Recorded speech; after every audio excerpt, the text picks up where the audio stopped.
boah Lena, du musst aber schon aufpassen, dass es nicht zu viel wird. Das sieht schon männlich aus, hat sie dann zu mir gesagt. Aber ich will gar nicht überlegen eigentlich, wie viel negative Kritik oder Kritik grundsätzlich ich heutzutage bekomme. Aber es juckt mich nicht mehr. Ja, ich will jetzt gar nicht nur Männer sagen, aber meistens Männer zu einem und fragen, dann darf ich mal deinen Bizeps anfassen oder sowas. Von fremden Menschen auf der Straße wirst du gefragt, ob sie deinen Bizeps anfassen dürfen. Und ich bin mal ganz ehrlich zu dir, ich habe am Ende meiner Wettkampfdiät keine Periode mehr. Ne? Und Bankdrücken an sich ist keine Bodybuilding-Übung. Bankdrücken ist eher so eine McFit-Übung. Auf die Bühne zu gehen bedeutet nicht, dass man dopen muss, auch wenn das vielleicht ganz oben auf dem Mr. Olympia gemacht wird. Hast du schon mal was genommen?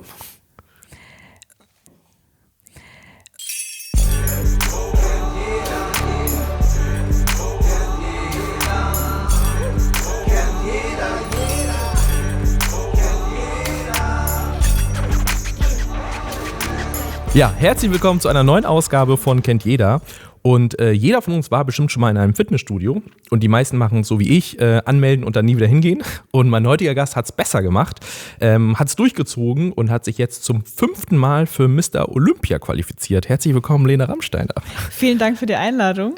Ich sehe schon, du bist super informiert. Ich war klar. Im Vorgespräch direkt beeindruckt, dass du das mit Mexiko auf dem Schirm hattest. Na klar. Du scheinst dich sehr gut vorbereitet zu haben. Ich freue mich schon auf das Gespräch. Ja, also das auf jeden Fall. Ich glaube, das ist ja auch, also ich finde es ja krass, du bist extra hier hingekommen und so, und dann finde ich, ist es auch eine Art gewisse Wertschätzung, sich natürlich auch mit dem Gast zu beschäftigen und zu gucken, was hat der Gast so alles gemacht. Und bei dir ist es krass. Also zum 5. Mal für Mr. Olympia qualifiziert ist ja schon heftig, ne? Ja, verwunderlich finde ich immer nur, dass die meisten, die nichts mit Bodybuilding zu tun haben, immer über mich als Europameisterin sprechen, weil das halt was ist, womit sich die Leute direkt wissen, um was es sich handelt, Europameisterschaft, und Mr. Olympia sagt den wenigsten was.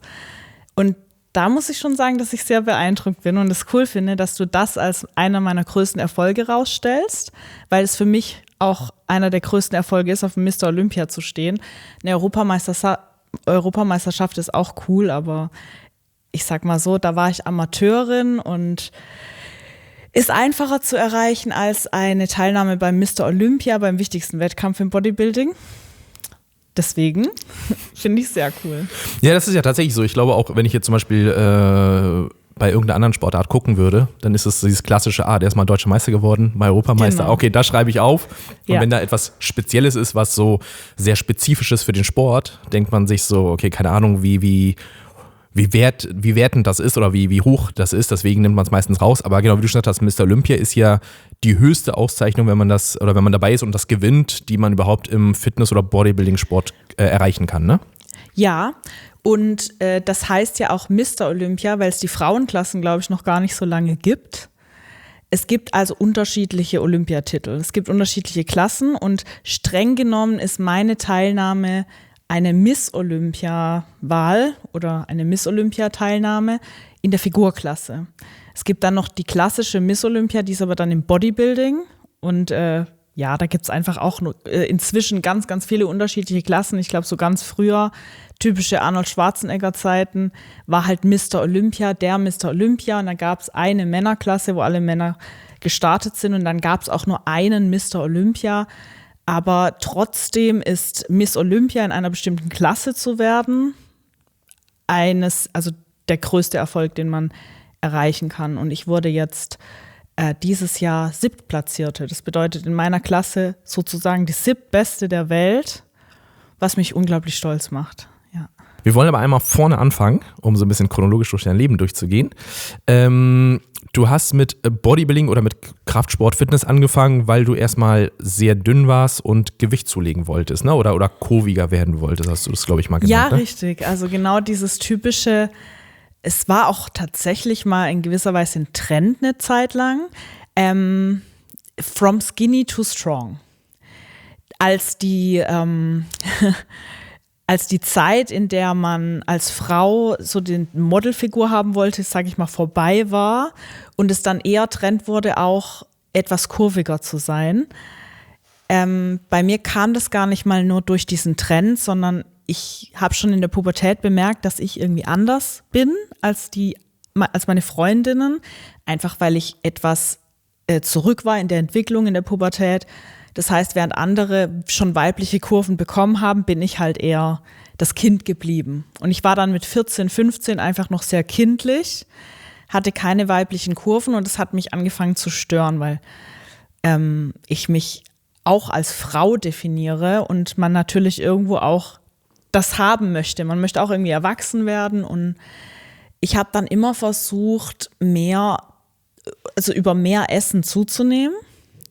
So im Nachgang muss ich sagen, wahrscheinlich ist es nicht unbedingt förderlich oder ich habe mich super viel bewegt, ich habe immer schon super viel Sport gemacht. Ich dachte nur dann, weil ich halt vielleicht öfter eine Pizza gegessen habe wie meine Freundin, die dann schon auf ihre Figur achten mussten und oft Salat gegessen habe, dass ich viel esse. Ich habe aber nicht wirklich genug gegessen. Es hat aber nicht funktioniert. Ich habe nicht zugenommen durchs Essen und irgendwann kam ich dann auf den Trichter über Social Media, dass es Frauen gibt, die an Muskulatur zugewinnen und dadurch weibliche Kurven bekommen. Also dass das Ganze auch eigentlich besser funktioniert, wenn man jetzt nicht nur Fett zunimmt, sondern eben Muskeln. Und dann habe ich mich im Fitnessstudio angemeldet mit dem Ziel zuzunehmen. Und dann hast du dich aber immer weiter gesteigert oder hattest du mal den Punkt, wo du sagst, ey, jetzt sehe ich eigentlich so aus, wie ich aussehen wollte, jetzt habe ich ein paar schöne Rundungen, habe ein bisschen zugenommen? Oder war dann so, nee, jetzt ziehe ich durch, jetzt will ich noch mehr? Ja, witzigerweise ist dann, als ich den Sport gemacht habe, der Fokus von dem Optischen komplett weg. Ich habe einfach unglaublich viel Spaß dran gehabt. Ich habe angefangen, weil ich primär eigentlich nur mehr Po und Beine wollte, dass ich den Fokus einfach auf die Muskelpartien gelegt habe aber irgendwann bemerkt, hier Oberkörpertraining macht auch super viel Spaß. Und es ist auch eigentlich in Ordnung, als Frau in den Männerbereich zu gehen und den Rücken und die Brust und die Arme zu trainieren. Das ist alles voll okay. Und hat mir Spaß gemacht. Das heißt, ich bin eigentlich schon nach ein paar Wochen nicht mehr hingegangen, um mehr Po und Beine zu bekommen, sondern weil es mir Spaß gemacht hat. Und aus dem Fakt ist eigentlich passiert, dass ich natürlich überall Muskulatur aufgebaut habe. Und klar, ich hatte in der Zeit irgendwo schon einen Fokus auf mein Gewicht. Das heißt, zunehmen wollte ich weiterhin. Und ich habe auch recht schnell Erfolge gesehen auf der Waage. Ich glaube, ich habe damals also mit bisschen mehr als 50 Kilo angefangen und hatte dann innerhalb kürzester Zeit schon, also bedeutet innerhalb von einem Jahr, war ich knapp an der 60 Kilo Marke. Das hat bei mir wirklich, ich habe mich schon gezwungen zum Essen. Also wirklich auch viele Nüsse gegessen. Ich habe teilweise, glaube ich, ein Päckchen Nüsse am Tag gegessen. Einfach Hauptsache, es hat viele Kalorien. Ich habe auf meinen Proteinbedarf geguckt. Ich habe aber nicht irgendwie Kalorien getrackt. Und ich habe super gut zugenommen. Mit Sicherheit auch ein bisschen Fett, was aber nicht geschadet hat. Aber auch unglaublich viel Muskulatur. Und sind wir mal ganz ehrlich, also nicht jede Frau steht nach, wie lange mache ich den Sport jetzt? 9 Jahren, 5-mal auf dem Mr. Olympia. Ich habe schon eine gute Genetik und es hat sich eigentlich direkt am Anfang gezeigt. Ich habe einfach durchgezogen, weil ich Spaß dran hatte. Und dann wurde ich von den Fitnessstudio-Mitgliedern auf meinen Fortschritt angesprochen. Da waren auch ein paar Bodybuilder und die haben mich natürlich beobachtet und haben gesehen, krass, was mit diesem Mädchen, damals war ich 21, als ich angefangen habe, innerhalb von einem Jahr, 1,5 Jahren passiert. Und dann haben die natürlich gesagt, boah, du musst mal auf die Bühne gehen, du hast unglaublich viel Potenzial. Und am Anfang habe ich dann auch immer gedacht, so, ich habe mir das dann angeguckt, ich hatte bisher keine Berührungspunkte und dachte mir so, was soll ich denn auf der Bühne? Das hat ja nichts mit dem Sport zu tun. Da stehen die Frauen dann im Glitzerbikini, in hohen Schuhen und machen irgendwelche komischen Posen. Und war eigentlich erstmal so, nee, möchte ich nicht. Und dann kamen auch ein paar kritische Stimmen. Es war natürlich nicht immer alles positiv, sondern es gab auch Menschen, die dann gesagt haben, oh, pass auf, dass es nicht zu viel wird. Wie gesagt, ich habe auch Oberkörper trainiert. Ich habe dann schon auch einen Rücken bekommen, ein Kreuz bekommen. Ich hatte festere, also muskulösere Arme. Und dann ist es ja so, das wird einfach in der Gesellschaft sehr häufig als männlich gesehen, dass dann aber auch Leute kamen, die gesagt haben, mach mal langsam, es ist zu viel. Und ich dann auch eine Phase hatte, kurz nachdem ich eben einfach nur Spaß am Training hatte, wo ich gesagt habe, okay, vielleicht entwickle ich mich gerade in eine falsche Richtung.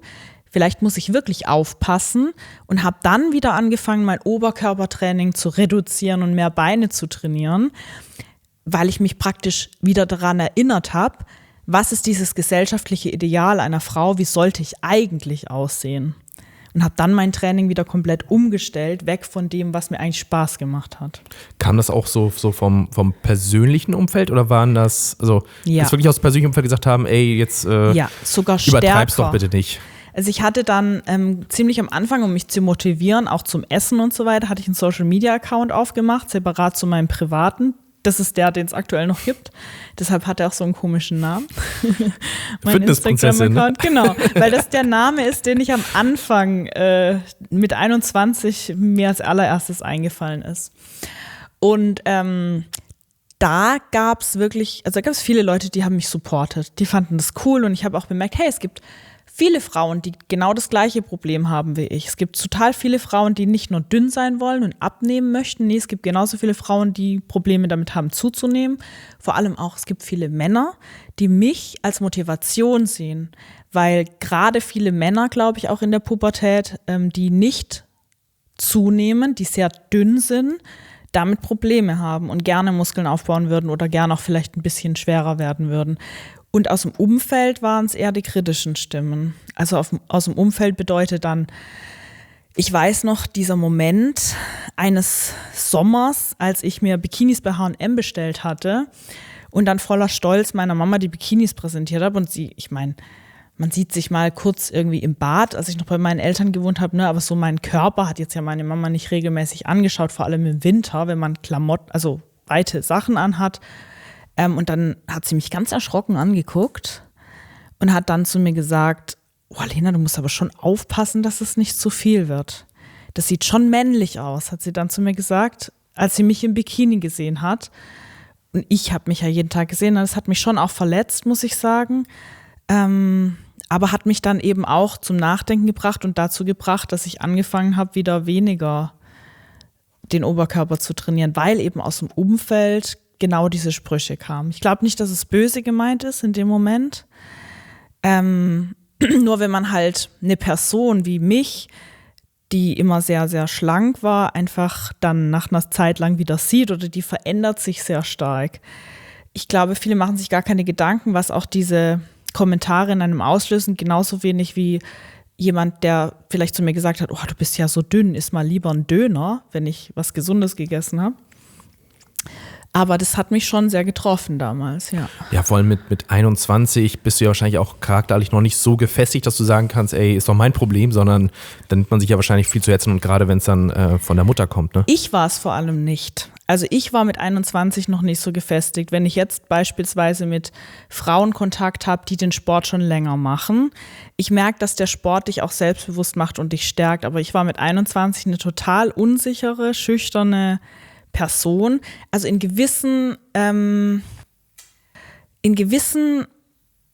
Situationen war ich schon selbstbewusst. Also ich war zum Beispiel ich habe schon ganz lang, also schon jünger Theater gespielt in der Schule. Also immer, wenn ich auf der Bühne stand oder auch wenn ich eine Präsentation machen durfte in der Schule, da war ich immer selbstbewusst. Aber wenn es um mich selbst und meinen Körper ging, die eigene Unsicherheit, die ich halt auch hatte, weil ich mit mir selbst nicht zufrieden war, die war dann in solchen Momenten ganz häufig da, direkt. Und weil es mich halt sehr verletzt hat, weil ich selber nicht zufrieden mit mir war, haben mich diese Worte sehr getroffen. Und dann war ich auch in dem Moment, glaube ich, einfach nicht mutig genug zu sagen, hey, aber mir gefällt das so. Ich möchte eigentlich anders aussehen, weil ich sehr unsicher in meinem Körper war. So über die Zeit habe ich dann aber gelernt, nur wenn du dich selbst in deinem Körper wohlfühlst und auch wenn es vielleicht etwas ist, was jetzt dem Großteil der Gesellschaft nicht auf Anhieb gefällt, dann wirst du dich auch richtig gut fühlen. Ne? Dann kannst du auch die negativen Kommentare ignorieren. Ich mache immer so den Vergleich, als ich dünn war, habe ich vielleicht aus dem Umfeld auch in der Schule ab und zu mal Sprüche gedrückt bekommen. So, du hast aber auch keinen Po in der Hose oder du siehst aus wie eine Vogelscheuche, so schlimme Sachen teilweise schon.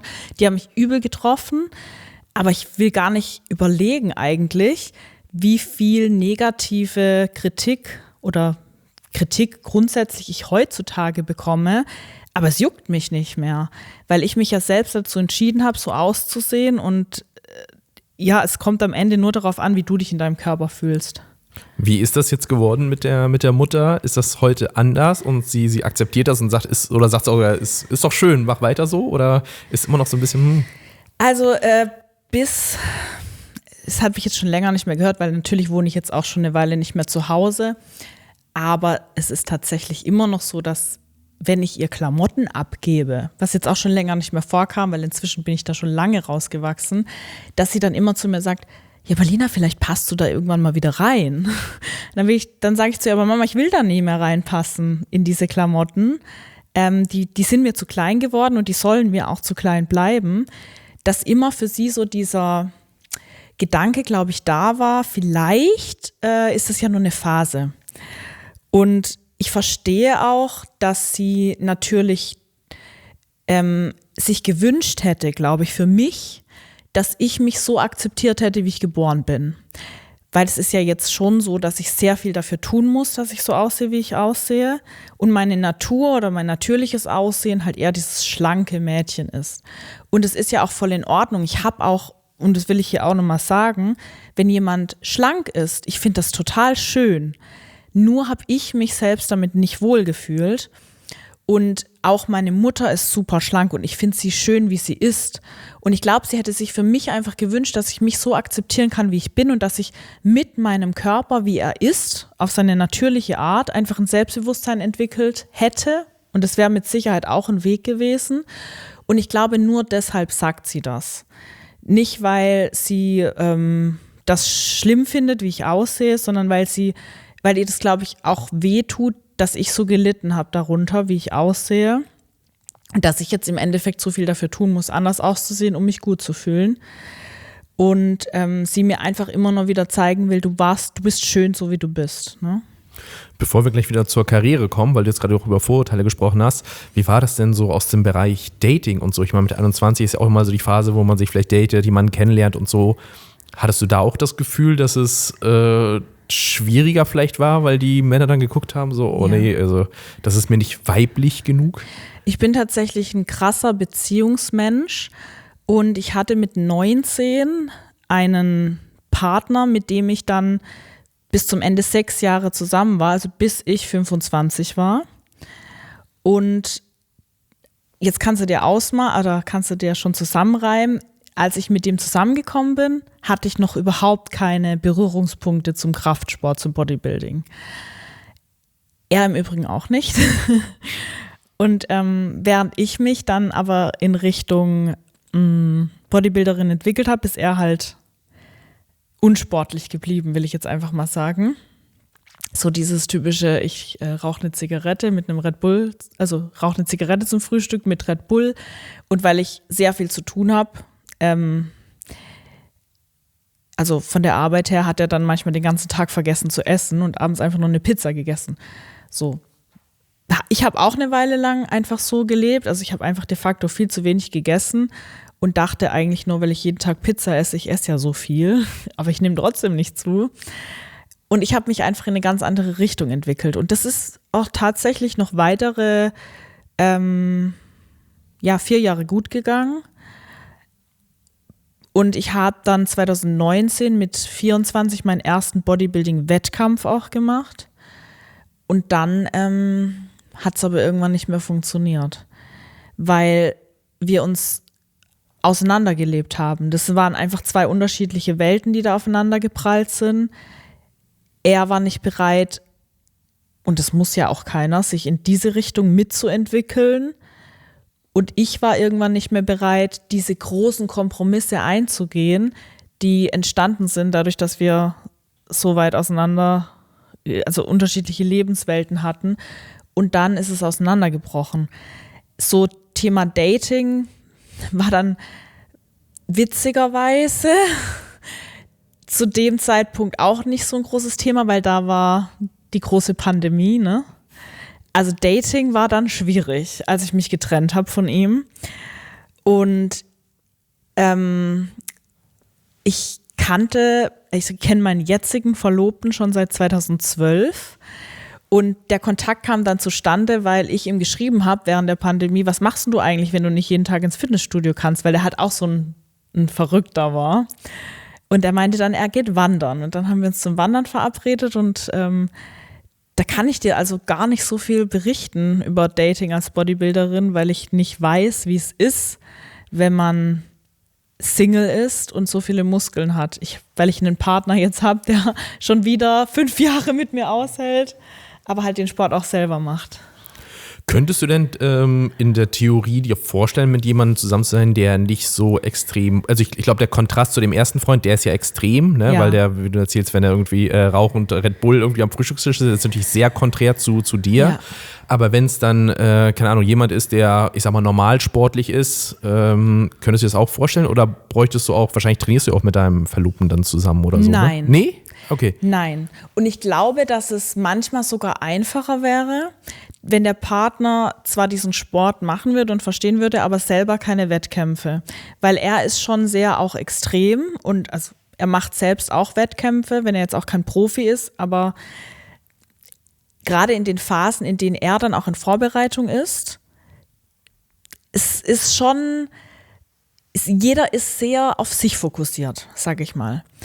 Und ich denke, dass wenn man jemanden hat, der vielleicht auch einen größeren Wert oder eine größere Zeit seiner Freizeit auch mit einer Beziehung verbringen möchte, dann hat man eher jemanden dahinter, der einem auch mal wieder sagt, hey, lass uns vielleicht mal was anderes machen am Wochenende, statt, okay, wir gehen jetzt ins Training, jeder trainiert sein Training.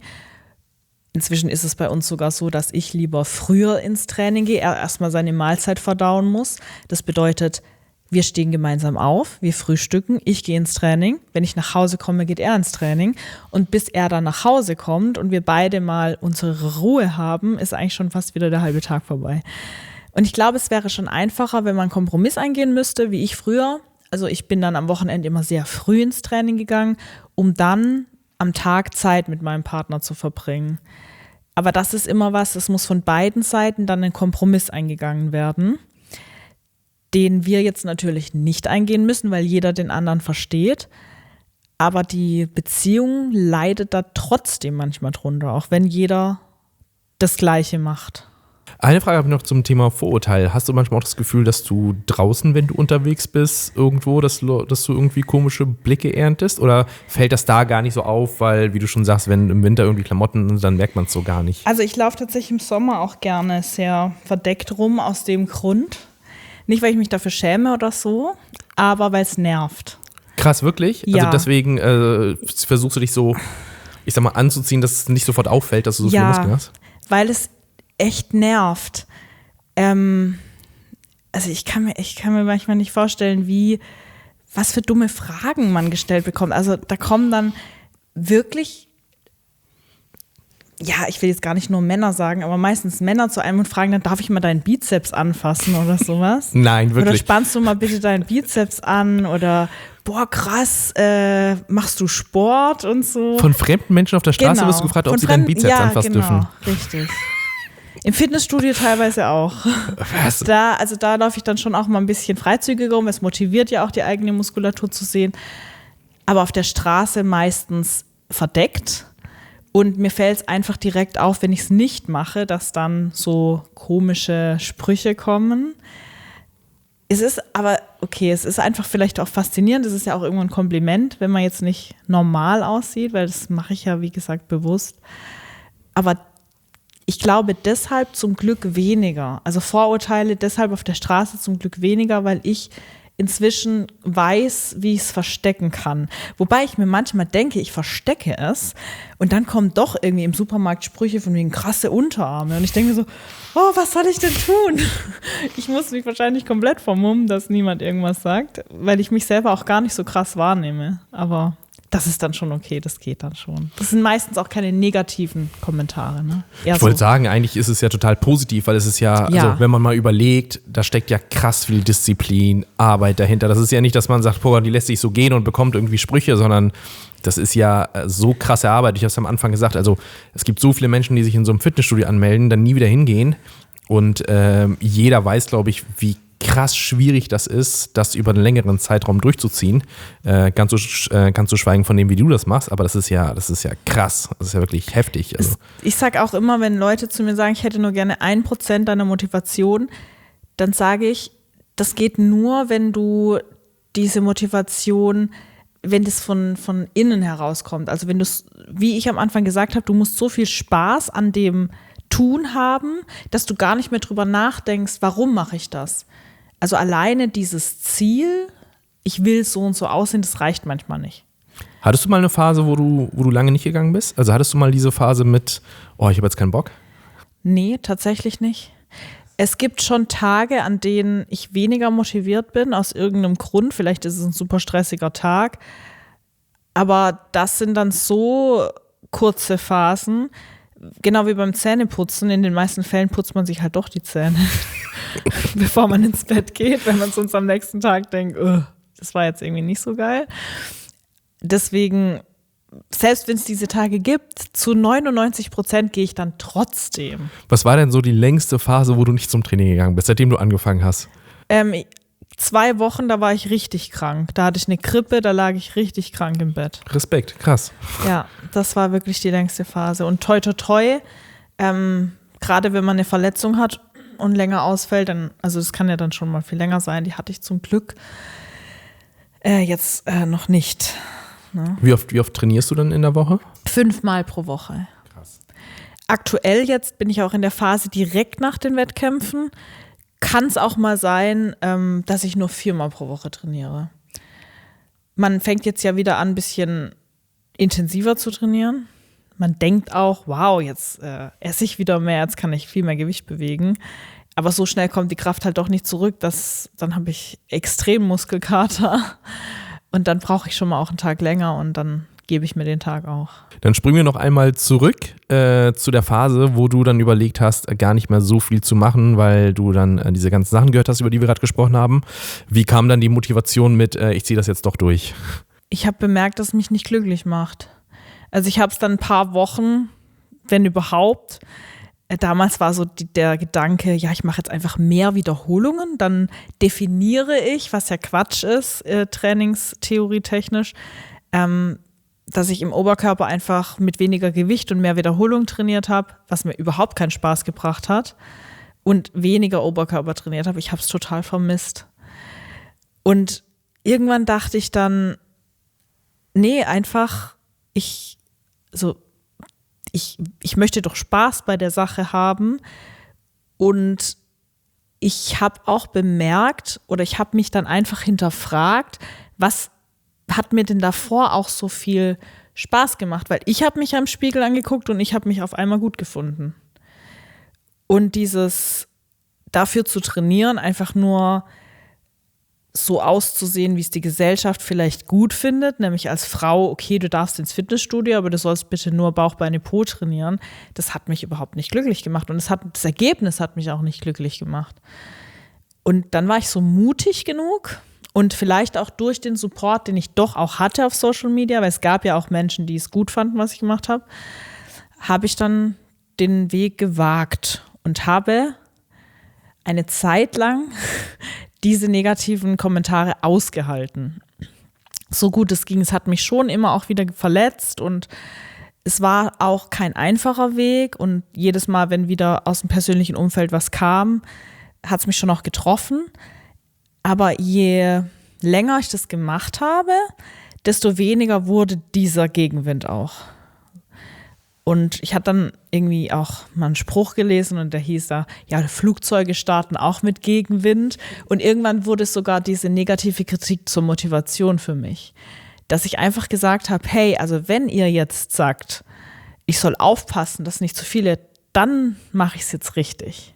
Dann zeige ich euch jetzt, was richtig krass ist. Und an eine Sache erinnere ich mich ganz ganz krass. Ich hatte einen Riesenstreit mit meinen Eltern zu meiner Optik, weil wieder irgendein Spruch kam und ich dann wirklich geweint habe und ich habe zu meiner Mutter gesagt, das hat mich einfach verletzt, weil ich bin ja trotzdem noch die Tochter. Und warum muss man überhaupt so einen riesen Augenmerk auf das Optische legen? Ich verstehe es jetzt heutzutage zum Teil, das, was ich vorhin zu dir gesagt hatte. Und dann hat mein Bruder gesagt, der ist 3 Jahre jünger als ich, der dürfte damals so um die 17, 18 gewesen sein, hat gesagt, und selbst wenn sie mal Bodybuilderin ist, sie ist immer noch eure Tochter. Und das fand ich so schön. Also das hat er in den Streit einfach reingeschrien. Und das hat mich krass berührt damals. Und das bleibt mir, wie gesagt, bis heute im Kopf. Und ja, 3 Jahre später stand ich dann wirklich auf der Bodybuilding-Bühne. Krass. Das heißt, aber da haben Leute im Fitnessstudio oder so, die haben dich ja mal angestupst, hast du gesagt. Und so kam dann auch der Kontakt zustande, dass man das mal ausprobiert, auf der Bühne zu stehen? Ja, wie gesagt, am Anfang dachte ich mir so, nee, aber ich glaube auch genau durch den Gegenwind und genau dadurch, dass ich einfach rebellieren wollte, habe ich mir dann irgendwann gedacht, so warum nicht, ne?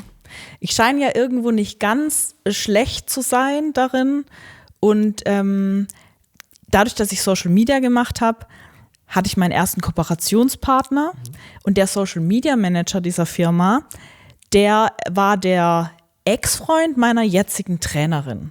Und der meinte damals zu mir, ja, ich kenne da jemanden, die macht Coaching für die Bühne und die muss ich dir unbedingt mal vorstellen. Und so kam dann der Kontakt zustande und witzigerweise arbeiten meine Trainerin und ich jetzt seit 2018 zusammen. Und ich könnte mir keine bessere vorstellen. Also das war dann sozusagen der erste Kontakt. Sie meinte, ja cool, machen wir. Ein halbes Jahr später stand ich das erste Mal auf der Bühne. Und dann ging es genau wahrscheinlich so, wie du sagst, erstmal Deutsche Meisterin, Europameisterin. Ja, das klingt jetzt so, als wäre es ein normaler Weg. Als wäre es einfach ein normaler Weg.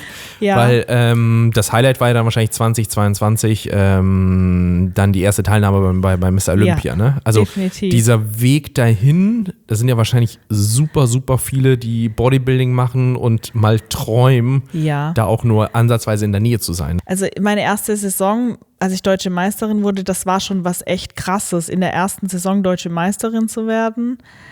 Und da hatte ich natürlich Feuer gefangen und dann habe ich weitergemacht. Ich wurde Europameisterin. Also irgendwo hatten diese Menschen recht, die mich im Fitnessstudio gesehen hatten, die meinten, du hast Potenzial. Und ich sag dir mal ganz ehrlich, bis zu dem Punkt, wo ich Europameisterin wurde, habe ich mir nie zum Ziel gesetzt, diese Erfolge zu haben. Das ist einfach so passiert. Und ein Jahr später habe ich dann die Profikarte mit einem Sieg bei einem Wettkampf gewonnen. Und ab da wurde es so ein bisschen anders. Also ich stand dann 2022 vor meinem Profidebüt. Und das bedeutet, ich habe die erste Saison offiziell als Profi gemacht und durfte mit anderen Profis auf der Bühne stehen. Und ich weiß auch nicht warum, aber von einem Moment auf den anderen wurde mir bewusst, okay, verdammt, ich kann hier echt was reißen. Ne? Ich gehe jetzt gerade nicht mehr zum Spaß auf die Bühne, sondern es geht hier gerade darum, einen Profi-Wettkampf eventuell irgendwann mal zu gewinnen und als Olympiateilnehmerin auf einem krassesten Wettkampf zu stehen und das nach 3 Jahren Bühnenerfahrung. Du hast gesagt, du hast die Profikarte gewonnen, genau. Wie funktioniert das? Das heißt, man tritt in einem Wettbewerb an und der Gewinner wird dann offiziell Profi oder wie stellt man sich das vor? Ja, und das ist, glaube ich, nur in diesem Sport so, weil normalerweise wirst du ja Profi in einem Sport, wenn du meistens wirst du, glaube ich, entdeckt, ne? Und dann gibt es bestimmte Verbände, die dich dann sozusagen einstellen beruflich, weil sie sagen, sie möchten dich fördern und so weiter. Und im Bodybuilding ist es so, du gewinnst diesen Profi-Status, wenn du einen Pro-Qualifier, das ist eine bestimmte Art von Wettkampf. Es gibt regionale Wettkämpfe, also zum Beispiel wie eine baden-württembergische Meisterschaft oder ich bin jetzt am Wochenende auf der deutschen Meisterschaft. Das ist ein regionaler Wettkampf und nachdem du einen regionalen Wettkampf gemacht hast, darfst du auf einem Pro-Qualifier starten. Das sind dann meistens auch mehr Teilnehmer da. Das heißt, es gibt dann auch in einer Figurklasse nochmal Unterteilung nach Körpergröße. Dann musst du erstmal diese Klasse gewinnen, also beispielsweise Figurklasse 2 mit einer bestimmten Körpergröße. Und zwischen diesen einzelnen Figurklassenteilnehmern gibt es dann nochmal ein Gesamtsiegerstechen. Und der Gesamtsieger aus dieser kompletten Figurklasse 1, 2, 3, 4, 5 oder so, der gewinnt dann die Profikarte. Das bedeutet erstmal, dass du das Recht besitzt, auf Profi-Wettkämpfen zu starten, wenn du die Karte annimmst. Und theoretisch bist du Profi, bis auf deinen Status und der Berechtigung, da zu starten, ändert sich aber erstmal nichts. Du verdienst kein Geld, ne?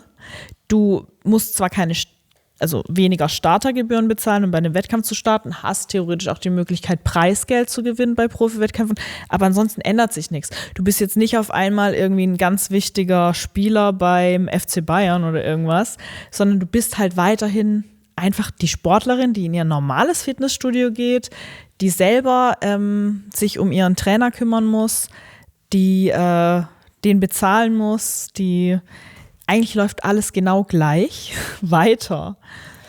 Bis auf, dass du gegebenenfalls, wenn du gut abschneidest bei den Profi-Wettkämpfen, etwas mehr Aufmerksamkeit bekommst und natürlich schon den Weg dann bis zum Olympia gehen kannst.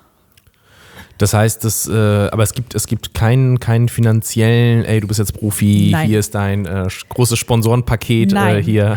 Es ist schon so, das ist aber wiederum mit der Aufmerksamkeit verknüpft. Wenn du den Profi-Status nutzt, du bist ja dann schon auch etwas besser, ne? Also du hast ja schon einen Wettkampf gegen ganz, ganz viele Athletinnen gewonnen. Das heißt, du hast schon Potenzial, auch auf Profi-Wettkämpfen, wenn du es richtig machst, vielleicht einen Erfolg zu erzielen.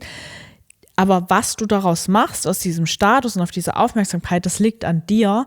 Und da spielt sich im Bodybuilding ganz, ganz viel auf Social Media ab. Also alleine der Fakt, dass ich Profi bin, hat mich nicht dazu gebracht, dass ich jetzt nicht mehr in einer Online-Agentur arbeite als Online-Marketing-Managerin und mein Geld mit Bodybuilding verdiene, sondern das ist alleine dem zu verdanken, dass ich genau diese Aufmerksamkeit genutzt habe, um mein Instagram aufzubauen, meinen YouTube-Kanal aufzubauen. Denn dann werden Sponsoren auf dich aufmerksam und heutzutage sind auch Sponsoren nicht mehr wie früher, dass die sagen, hey, ich unterstütze dich als Sportlerin, weil ich toll finde, was du machst, sondern es geht immer in gewisser Weise darum, wirtschaftlich zu sein. Das bedeutet, eine Athletin im Bodybuilding, die wird nur eine langfristige Kooperation mit jemandem haben, wenn sie auch entsprechende Umsätze macht. Das heißt, wenn sie eine Community dahinter hat, die dann auch die Produkte kauft, die diese Athletin bewirbt, denn es schenkt dir niemand was.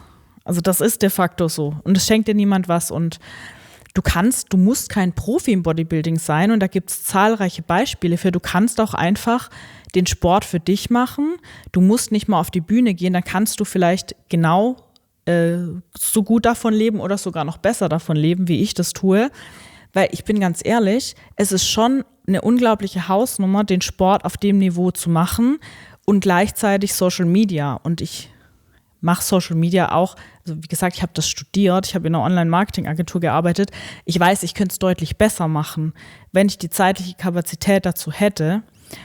Und ich sehe Influencer, die den Sport nicht so intensiv machen, die das deutlich besser können, weil sie sich halt nur auf Social Media konzentrieren. Das heißt, das ist eigentlich warum macht man das dann? Einfach, weil du den Sport so liebst und das gerne machen willst und erfolgreich irgendwo sein willst? Ich liebe den Sport. Und das nicht aus finanziellen Gründen, weil dann könntest du es anders machen. Man macht es nicht aus finanziellen Gründen. Du gewinnst zwar Preisgeld bei Wettkämpfen und wenn du gut bist als Profi, dann kann es auch schon mal sein, dass du bei einem Wettkampf ordentlich Preisgeld mitnimmst. Beispielsweise ist der Standard in der Figurklasse beim ersten Platz $3.000. Und wenn du viele Wettkämpfe gewinnst, dann kann sich das schon, aber rechnen tut sich im Endeffekt nicht.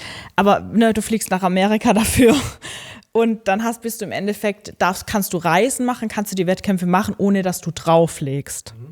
So müsste man es eher sagen. Aber zahlst du die Reise nach Amerika, zahlst du jetzt nicht selbst? Genau, doch alles. Das hast du selbst gezahlt, alles? Genau, man wird dann von Sponsoren entsprechend unterstützt, aber das ist wiederum eben auch alles daran geknüpft, dass du natürlich in gewisser Weise auch dich lohnen musst über lange Sicht. Also de facto ist es eigentlich, wie du sagst, wenn man Glück hat, kein Minusgeschäft, aber man macht es aus purem Spaß an der Freude. Aber man muss natürlich sagen, wenn ich dann Erfolg bei Wettkämpfen habe, wenn ich mich für ein Olympia qualifiziere, dann bekomme ich ja wiederum mehr Aufmerksamkeit. Es ist im Endeffekt, kannst du dir vorstellen, ich bin als Bodybuilderin ein Unternehmen. Ich investiere, ich tätige Investitionen, eine Wettkampfreise, einen Wettkampf zu machen. Das kostet immer sehr viel Geld. Diese Investition, die zahlt sich aus, einmal über Preisgeld, was aber in den wenigsten Fällen dann passiert oder häufig auch nicht passiert, aber eben auch dadurch, dass ich dadurch Aufmerksamkeit bekomme und dass Leute mir folgen, toll finden, was ich mache, meine YouTube-Videos schauen, die Produkte nutzen, die ich nutze und dadurch sich das Ganze dann wieder finanziert. Und ich könnte es mir auch gemütlicher machen, müsste vielleicht keine Wettkämpfe machen, gegebenenfalls wäre ich ja genauso interessant, wenn ich das nicht tun würde, wenn ich regelmäßiger Content mache, wenn ich die Leute mehr in meinen Alltag mitnehme. Und jetzt zu deiner Frage, warum ich das trotzdem tue. Ich habe mich auch im Rahmen dieses Mindset-Themas ganz viel gefragt, was eigentlich mein Ziel ist, was ich eigentlich möchte. Und ich möchte die mir folgen, beweisen, dass du alles erreichen kannst, was du dir vorstellst. Also du kannst aus deinem Leben tun, was du willst. Und dieses Bodybuilding, mich auf eine Bühne zu stellen und zu zeigen, wie ich aussehe und gleichzeitig auch mein Ziel, was ich auch wirklich ausspreche, dass ich Miss Olympia werden will, das ist für mich halt der reine Inbegriff dessen, was ich einfach beweisen möchte. Du kannst ja Influencer sein und du kannst auch super viel Geld verdienen und aber was ist dann nachher dein Erfolg? Ne, und so einen Titel, Miss Olympia zu sein, die Beste der Welt, von einem Mädchen, was eigentlich sich in ihrem Körper super unwohl gefühlt hat mit 50 Kilo ungefähr, das ist halt für mich krass. Das ist so das Krasseste, was ich mir vorstellen kann und das möchte ich gerne beweisen. Und den Titel kann dir dann nie wieder jemand nehmen, ne? Den hast du dann. Das ist ein Erfolg. Und das ist halt wirklich was Greifbares, weißt du? Ja.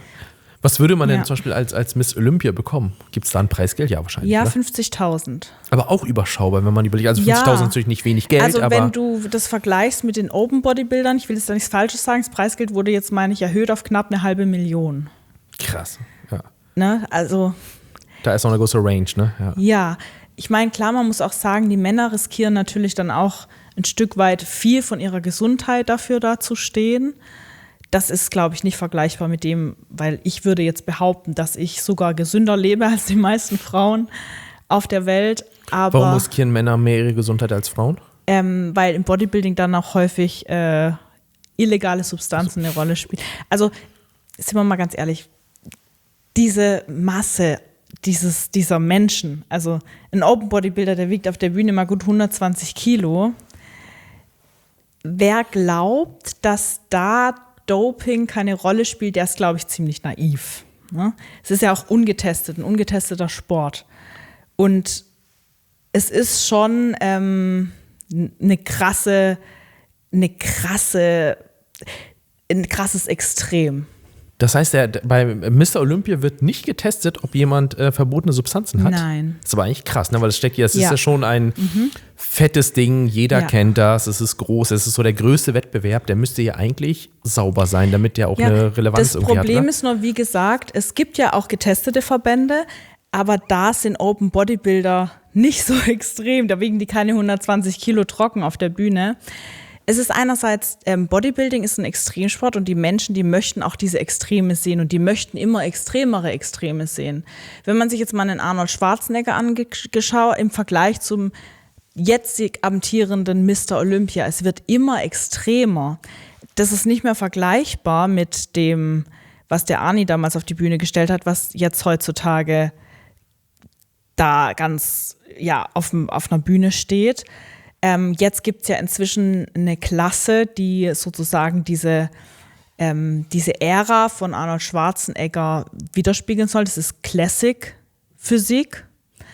Und da gibt es ein Gewichtslimit und die sind halt deutlich weniger muskulös wie die Open Bodybuilder, was aber Arnold Schwarzenegger früher auch war. Ne?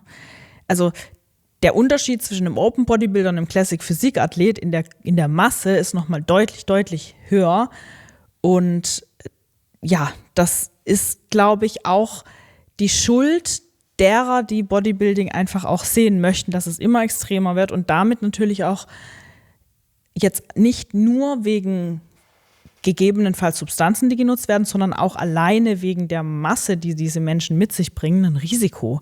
Also ein Herz oder ein menschliches Herz ist ja überhaupt nicht darauf ausgelegt, diese Muskelmasse zu haben oder dieses Gewicht auch mit sich rumzuschleppen. Hast du schon mal was genommen?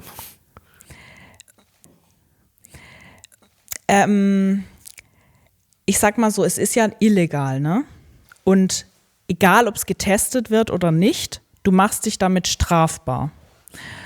Und ich sag auch immer, wenn ich jetzt sage, ich habe noch nie was genommen und es entspricht der Wahrheit, oder ich sage, ich habe vielleicht was genommen, das wäre ja schon mal dumm, das zu sagen, ne? Und wenn ich sage, ich habe nichts genommen, dann glauben es dir die Leute sowieso nicht. Also am Ende reimt sich die Leute sowieso immer zusammen, was sie möchten. Und sich da äußerlich oder ich sag mal öffentlich zu äußern, wäre sowieso nicht richtig. Deswegen habe ich schon vor ein paar Jahren gesagt, ich würde darüber öffentlich auch nicht sprechen. Ich bin aber der Meinung, und das ist wirklich ganz, ganz wichtig, heutzutage wird sehr viel öffentlich darüber gesprochen, vor allem von Männern, weil es, glaube ich, bei Männern irgendwie so ein bisschen anerkannter ist, dass was gemacht wird. Dass ich da aber sagen möchte, nur weil manche darüber sprechen, ist es nicht normal. Und ich finde es komplett gefährlich und auch manchmal macht es mich wütend, dass ganz, ganz junge Frauen oder Leute, die auch, vor kurzem hat mich auch ein junger 15-Jähriger angesprochen, dass er jetzt anfangen will zu unterstützen. Und ich mir so denke, weil dann das eben Präsenz auf Social Media hat und das irgendwie Aufmerksamkeit bekommt, dass es nicht richtig ist. Also auf die Bühne zu gehen bedeutet nicht, dass man dopen muss, auch wenn das vielleicht ganz oben auf dem Mr. Olympia gemacht wird, was ich gerade gesagt habe, das ist ja ziemlich naiv, wenn man denkt, man kann 120 Kilo trocken dann wiegen. Und ich finde es auch wichtig, dass in gewissen, dass man es halt nicht komplett verschweigt. Trotzdem, je mehr man darüber spricht, desto präsenter wird es auch. Und wenn man das erste Mal auf die Bühne geht, wenn man auch das zweite Mal auf die Bühne geht oder das dritte Mal auf die Bühne geht, das bedeutet nicht, dass man dopen muss. Also Bodybuilding hat per se erstmal nichts mit Doping zu tun. Und ich finde es komplett falsch, was für ein Bild da halt inzwischen auch durch das, dass so viel drüber geredet wird, vermittelt wird. Was würde man denn, also jetzt mal wirklich für den Laien, wenn man jetzt dopt, was bewirkt das? Dass die Muskeln noch voluminöser werden, dass sie noch größer werden, dass sie kräftiger aussehen? Oder was würde das theoretisch bewirken, wenn ich das jetzt auf der Bühne mache? Also gut, sieht man noch fülliger aus? Ja, da fragst du jetzt die falsche. Wahrscheinlich sage ich jetzt was komplett Falsches. Aber grundsätzlich ist es ja schon so, dass man durch den Hormonhaushalt Muskelwachstum beeinflussen kann. Mhm. Das heißt, wenn man als Mann einen niedrigen Testosteronspiegel hat, baut man schlechter Muskeln auf. Das kennt ja wahrscheinlich auch jeder, dass man dann besser Muskulatur aufbaut. So, also das ist de facto was, einfach einen besseren Muskelaufbau zu haben. Fettverbrennung kann beeinflusst werden durch es gibt ja zum Beispiel auch in Amerika Fettburner, die in Deutschland nicht legal sind, würde in Deutschland auch unter Doping fallen beispielsweise. Ja, und es geht jetzt über mein Wissen hinaus. Ne? Ich höre auch Podcasts, in denen dann zahlreiche Bodybuilder drüber sprechen, was so gemacht wird. Aber im Detail könnte ich das nicht erklären. Also einfach gesagt, Muskelaufbau kann man beeinflussen und die Fettverbrennung kann man beeinflussen. Okay. Das kann man beides auch durch Ernährung beeinflussen, aber wenn dein Hormonhaushalt als Mann halt nicht passt, dann ist es besser, du hast einen besseren Hormonhaushalt. Da möchte ich aber genau nochmal den Punkt sagen, ne? Eigentlich ist es total gefährlich, denn gerade die männlichen Hormone, die zum Muskelaufbau führen, die könnte man jetzt denken, okay, kann ich als Frau ja auch meinen Hormonhaushalt beeinflussen. Genau das führt aber dazu, dass du eben auch Veränderungen am Körper hast, die du vielleicht nicht möchtest. Mhm. Also vielleicht beantwortet sich dadurch auch schon ein bisschen einfacher die Frage. Es gibt ja schon Bodybuilderinnen, die gewisse männliche Züge haben. Mhm. Ne? Tiefere Stimme, vielleicht verändern sich Gesichtszüge, eben nicht nur die Muskulatur, die wächst, sondern auch andere Veränderungen. Und das ist auch nicht mehr rückgängig zu machen. Ach krass, das bleibt dann, ne? Wahrscheinlich, ne? Die tiefe Stimme kriegst du dann nicht mehr weg, ne? Also ich habe noch nie vom Gegenteiligen gehört. Ich denke, man kann vielleicht ein Stimmtraining oder so machen, aber ich habe eben schon die ein oder andere Frau mit einer tiefen Stimme getroffen.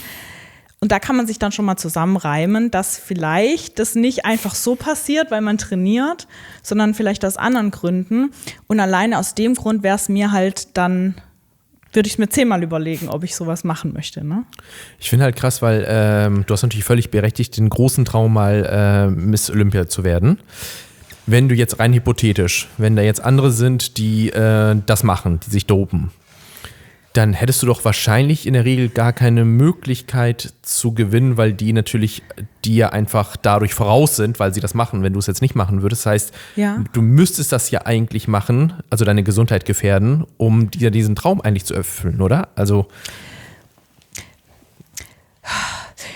das Gute ist ja, es gibt ja unterschiedliche Klassen. Ne?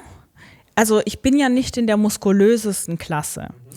Wenn ich jetzt über einen Klassenwechsel nachdenken würde, in eine Klasse, wo ich deutlich mehr Muskulatur bräuchte, dann müsste ich mir natürlich einerseits überlegen, wann ist das für mich erreichbar, wie viele Jahre müsste ich davor noch trainieren oder welches gesundheitliche Risiko möchte ich dafür eingehen, um das Ganze schneller zu erreichen. Ist es mir das wert? Also zum Beispiel die Frage, in eine Physikklasse zu wechseln, die habe ich mir in den vergangenen Monaten auch gestellt, weil oft das Feedback kam, dass ich schon zu muskulös sei. Ich aber denke, dass ich die Figurklasse vielleicht noch einige Zeit genug, also ich kann noch Verbesserungen erzielen, nicht mit dem Fokus Muskulatur aufzubauen und passe weiterhin in die Figurklasse. Also ich habe ja diese Möglichkeit einfach zu sagen, ich möchte vielleicht gar nicht so viel Muskulatur als Frau, ich kann ja auch in einer Bikini-Klasse starten oder eine Figurklasse starten und dort entsprechende Erfolge erzielen. Ist das denn unabhängig jetzt mal von Doping und so? Man sagt ja immer so, mach Sport, Sport ist gesund. Ist das denn in der Form, wie du es jetzt so betreibst, ist das noch gesund oder ist das dann irgendwann auch nicht mehr so gut für die Knochen? Sagen meistens so ganz viele Profi-Bodybuilder. Von Markus Rühle, glaube ich, hat mal das mal gesagt, dass er meinte irgendwie, ich bin irgendwie ein Wrack. Also eigentlich geht gar nichts mehr. Also der hat zu viel trainiert. Oder ist das immer so zumindest ein Aspekt, über den du auch mal nachdenkst und sagst irgendwie, okay, bis dahin und nicht weiter, weil vielleicht ist es irgendwann auch nicht mehr gesund? Also, dass es für Gelenke und Bänder und Sehnen nicht gesund ist, wenn man die Ausführung richtig macht, dann stimmt das, glaube ich, nicht. Aber wenn man natürlich sehr schwer und falsch trainiert, dann kann es schon auch für die Gelenke nicht gesund sein. Das größte Gesundheitsrisiko ist aber tatsächlich gerade für Frauen der niedrige Körperfettanteil. Und ich bin mal ganz ehrlich zu dir, ich habe am Ende meiner Wettkampfdiät keine Periode mehr. Ne? Und als Frau keinen Zyklus zu haben, das ist immer ein Zeichen, dass was nicht stimmt im Körper. Weil der Körper der Meinung ist, also ich wäre gerade nicht in der Lage, ein Kind auszutragen oder ein Kind zu ernähren. Also es ist ja rein logisch, ich bin unterernährt, ich habe einen geringen Körperfettanteil. Eigentlich super, dass mein Körper sagt, hey, jetzt ein Kind wäre nicht cool. Das könntest du gar nicht durchfüttern, weil wir sind ja hier gerade de facto in einer Hungersnot. Trotzdem ist es auch so, dass man schon auch merkt, der Hormonhaushalt leidet. Also jetzt, ich mache regelmäßig Blutbilder und ich sehe auch, dass nach einer Prep die Schilddrüse nicht mehr so gut arbeitet, die braucht auch eine Weile, bis sie wieder funktioniert. Das hängt wiederum mit meinem Hormonhaushalt, mit den weiblichen Hormonen zusammen. Grundsätzlich fällt man auch häufig nach einer Prep dann wie in so eine Depression, weil einfach die Hormone total durcheinander sind. Das Hunger- und Sättigungsgefühl ist total gestört. Man greift dann schon auch in den Körper ein und das kann auch natürlich, wenn man dann sehr viele Wettkampfdiäten macht, irgendwann zum Beispiel zu einer Unfruchtbarkeit führen. Und da sollte man sich gerade als Frau, finde ich, bewusst sein, dass gerade diese Diäten und der geringe Körperfettanteil nichts sind, was gesund ist in dem Sinne. Wenn ich jetzt Athlet wäre, ne, würde mich, glaube ich, eine Sache stören, über die ich so nachgedacht habe. Und zwar, wenn du jetzt bei Mr. Olympia bist, ne, oder Miss Olympia, da gibt es ja eine Jury, ne, oder Punktrichter, genau, ne, die das bewerten. Juroren, ne? Genau. Ja. Und du hast beim Miss Olympia teilgenommen, bist 7. geworden, bist dann nach Mexiko und hast das gewonnen, ne? Und, genau. Und da war doch auch, wenn ich das jetzt richtig gelesen habe, jemand dabei, die bei Miss Olympia 3. geworden ist. Genau. Die du dann eigentlich geschlagen hast in Mexiko. Ja. Ist das nicht sehr subjektiv? Also das ist doch eigentlich krass. Also du trainierst die ganze Zeit und am Ende ist das eine subjektive Meinung, wer gewinnt, oder? Es ist eine subjektive Meinung. Es gibt allerdings schon auch Judges, die zum Beispiel beim Olympia judgen und die werden ausgesandt auch für andere Meisterschaften. Das heißt, im Optimalfall sitzt auch immer ein Olympia-Judge im Judging-Panel von anderen Meisterschaften, der auch das Hauptsagen hat. Und der darauf achtet, dass die Judging-Kriterien trotz dieser individuellen Einschätzung beachtet werden. Und die beste und die schlechteste Stimme werden auch gestrichen. Also da versucht man so ein Stück weit das auszugleichen. Wenn jetzt ein Judge der Meinung ist, oh, du bist Drittplatzierte, alle anderen aber der Meinung sind, du bist Erstplatzierte oder Zweitplatzierte und eine meint, du bist Erstplatzierte, dann wird 1 und 3 praktisch gestrichen und das Mittel aus allen anderen genommen. So, also man versucht schon auch, aus dieser subjektiven Bewertung, du hast absolut recht, ein gewisses, sag mal so, eine Massenentscheidung ist es dann oder wie nennt man das, wenn man mehrere Leute befragt und dann ist halt das, es sind ja 7 Judges da in den meisten Fällen, wird das genommen, was die meisten denken. Also es ist nicht nur einer da, der bewertet, sondern mehrere. Und das ist immer eine Tagesform und das ist, glaube ich, auch das. Diese Wettkampfform, die man da hinstellt auf die Bühne, das ist eine Arbeit auf einen Tag, auf eine Stunde hin. Ich time alles auf diesen Auftritt auf der Bühne. Da geht es jetzt nicht nur um diesen Tag, es geht auch um den Tag, aber es geht manchmal sogar um die Bühnenzeit. Wann bin ich auf der Bühne? Was esse ich wann vor der Bühne? Wie viel Salz? Wie viel trinken? Und mit einem geringen Körperfettanteil hat die Aufnahme von Salz und Wasser einen unglaublichen Effekt oder Kohlenhydraten auch auf das, wie man auf der Bühne wirkt, wie prall ist die Muskulatur, wie wenig Wasser hält man unter der Haut und das kann sich von einer Woche zu einer anderen unglaublich unterscheiden. Die 6-Platzierte, die mit mir in Mexiko stand, die hat sich die ganze Nacht übergeben. Ob sie jetzt Höhenkrankheit hatte, wegen Mexiko-Stadt, es liegt sehr hoch, oder ob es der Burger war, den sie am Abend davor essen musste, eben aufgrund dieser Glykogen-Salz-Geschichte, dass ihre Muskeln prall sind. Man weiß es nicht, aber das ist natürlich ein Faktor, der eine Rolle spielt, wie du dann nachher auf der Bühne stehst. Und Glück für mich in dem Fall, bei mir ging es super. Ich hatte keine Probleme mit der Höhe, ich habe mich nicht die ganze Nacht übergeben, dass ich in dem Moment halt einen besseren Look auf die Bühne gebracht habe. Das ist immer eine Tagesform und aber auch, das kann jede Woche anders sein, wie du neben einer anderen Athletin aussiehst, weil auch das Niveau, auf dem wir competen, das sind marginale Unterschiede. Das sagst du jetzt nicht, okay, vor allem die Top 10 beim Olympia, die ist total schlecht und die ist viel, viel besser, sondern es sind wirklich ganz, ganz kleine Unterschiede, die da dann nachher den Unterschied von 3 Plätzen machen oder so. Jetzt habe ich aber gehört, du machst jetzt erstmal eine Pause bis Sommer, ne? Also das klingt wahrscheinlich, es hört sich dann erstmal so an, du machst bis Pause gar kein Training, das heißt aber erstmal nur, du nimmst nicht an Wettbewerben teil. Du trainierst wahrscheinlich trotzdem 5-mal die Woche. Genau. Aber eigentlich wird ja der größte Progress in der Off-Season erzielt, nennen wir das, also in der Zeit außerhalb der Saison, wo ich in einem Überschuss esse, wo ich zunehme. Deswegen, Muskulatur kann man nur aufbauen, wenn man in einem Überschuss ist. In den meisten Fällen haben die meisten keine Probleme, einen Überschuss zu essen. Aber irgendwann wird es für mich schon hart, weil ich irgendwann wirklich über 4000 Kalorien essen muss in der Off-Season. Mein höchstes Gewicht war mal 85 Kilo, was schon echt viel war. Jetzt wiege ich gerade knapp 73, also da ist noch ein bisschen Luft nach oben. Ich habe mir früher, als ich wie gesagt, auch mal so ins Fitnessstudio angemeldet, mal hingegangen und so, dann hat man auch mal so Videos geguckt, irgendwie, weiß nicht, Jay Cutler oder so, ich weiß nicht, ne, irgendwie so Videos angeguckt und dann sieht man das auch, dass die dann morgens irgendwie 10 Eier und keine Ahnung und solche Burger und so, um auf die Kalorienzahl zu kommen, ne? Stellt man sich das so bei dir auch vor, ist das so? Nicht ganz so krass.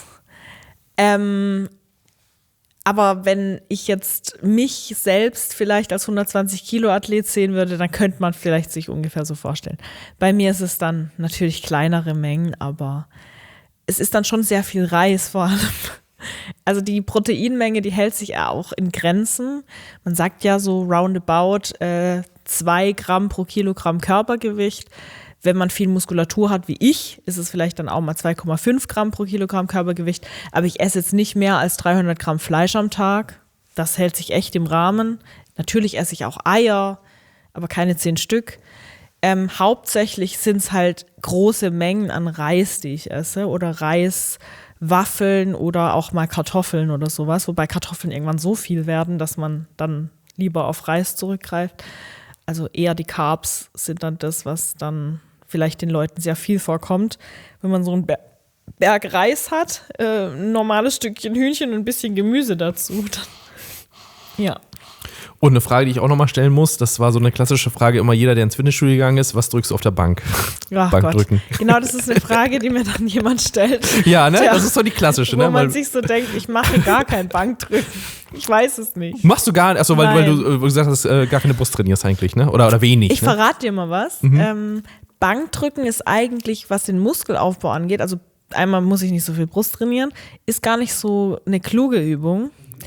Denn dein Muskel, der wird am besten trainiert, wenn du ihn in seinem vollen Bewegungsradius trainieren kannst. So, und jetzt mach mal eine Brustpresse oder mach's mal mit Kurzhanteln. Du kommst ja eigentlich viel weiter nach hinten, wie die Stange dich limitiert, vor allem als Frau. Das heißt, du trainierst im Prinzip, wenn du Bankdrücken machst, den Muskel nur im halben Bewegungsradius. Viel sinnvoller ist Bankdrücken mit Kurzhanteln oder Butterfly oder am besten beides in Kombination, weil du da den Muskel auch in die komplette Dehnung bringst. Du setzt einen höheren Reiz auf die Muskulatur und Bankdrücken an sich ist keine Bodybuilding-Übung. Bankdrücken ist eher so eine McFit-Übung.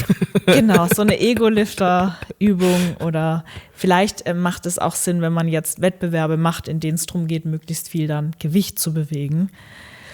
Aber hypertrophiemäßig oder was für ein Muskelaufbau macht die Übung eigentlich gar keinen Sinn. Deswegen mache ich sie nicht. Und natürlich immer Abschlussfrage was steht so als nächstes an, auch wenn diese Pause jetzt bis Sommer geht. Gibt es so irgendwelche Projekte, kommt irgendwas, worauf sich die Leute jetzt freuen können, wenn die mehr von dir hören, lesen, sehen wollen? Tatsächlich habe ich ja immer in der Off-Season den Luxus, dass ich mich so ein bisschen mehr auch auf andere Projekte konzentrieren kann, was nicht bedeutet, dass Social Media schläft in meiner Saison, im Gegenteil. Dennoch plane ich aktuell noch weiter sehr aktiv auf YouTube zu sein, die Leute da auch gerade in meiner Off-Season mitzunehmen, was glaube ich auch sehr, sehr spannend ist, weil ganz viel Aufmerksamkeit immer dann auf den Personen liegt, wenn sie Wettkämpfe machen, also dass sie da einfach weiter dranbleiben. Dann werde ich demnächst meinen ersten Online-Kurs launchen zum Thema Bühnenpräsenz, weil es, finde ich, bei der Bühnenpräsentation um viel mehr geht, als nur die Posen zu stehen und die zu können, sondern wirklich um die Ausstrahlung aus dem Inneren. Das ist so ein gewisser Mentalkurs auch, wo man eben sich genau diese Fragen stellt, warum stehe ich auf dieser Bühne, was ist eigentlich, wer bin ich und warum kann ich das Ding gewinnen? Genau. Und was vielleicht auch ganz spannend wird, mein Verlobter wird jetzt im 1. Dezember auch auf Wettkampfprep starten und dann auch im April in Köln auf der FIBO wieder auf der Bühne stehen. Da bin ich natürlich auch wieder dabei, da bin ich auch am Start. Unter anderem eben für mein Unternehmen am Stand, aber dann auch als Wettkampfsupport für ihn. Also wer vielleicht aus der Nähe kommt, wer auf die FIBO geht, da könnt ihr auch gerne mal vorbeigucken bei Race am Stand oder dann auf dem Wettkampf. bin ich auf jeden Fall da. Cool, ey, dann viel Erfolg. Vielen Dank, dass du da warst. Ich werde es auf jeden Fall verfolgen. Ich drücke dir ganz doll Daumen, dass es mit dem Traum zur Miss Olympia auf jeden Fall klappt. Ich werde das verfolgen. Ja, vielen Dank, dass du da warst. Ich hoffe, das hat dir auch einigermaßen Spaß gemacht und hast es nicht bereut, hier gewesen zu sein. Nein. Dann vielen Dank und wir sehen und hören uns nächste Woche Dienstag wieder. Bis dann, ciao. Tschüss.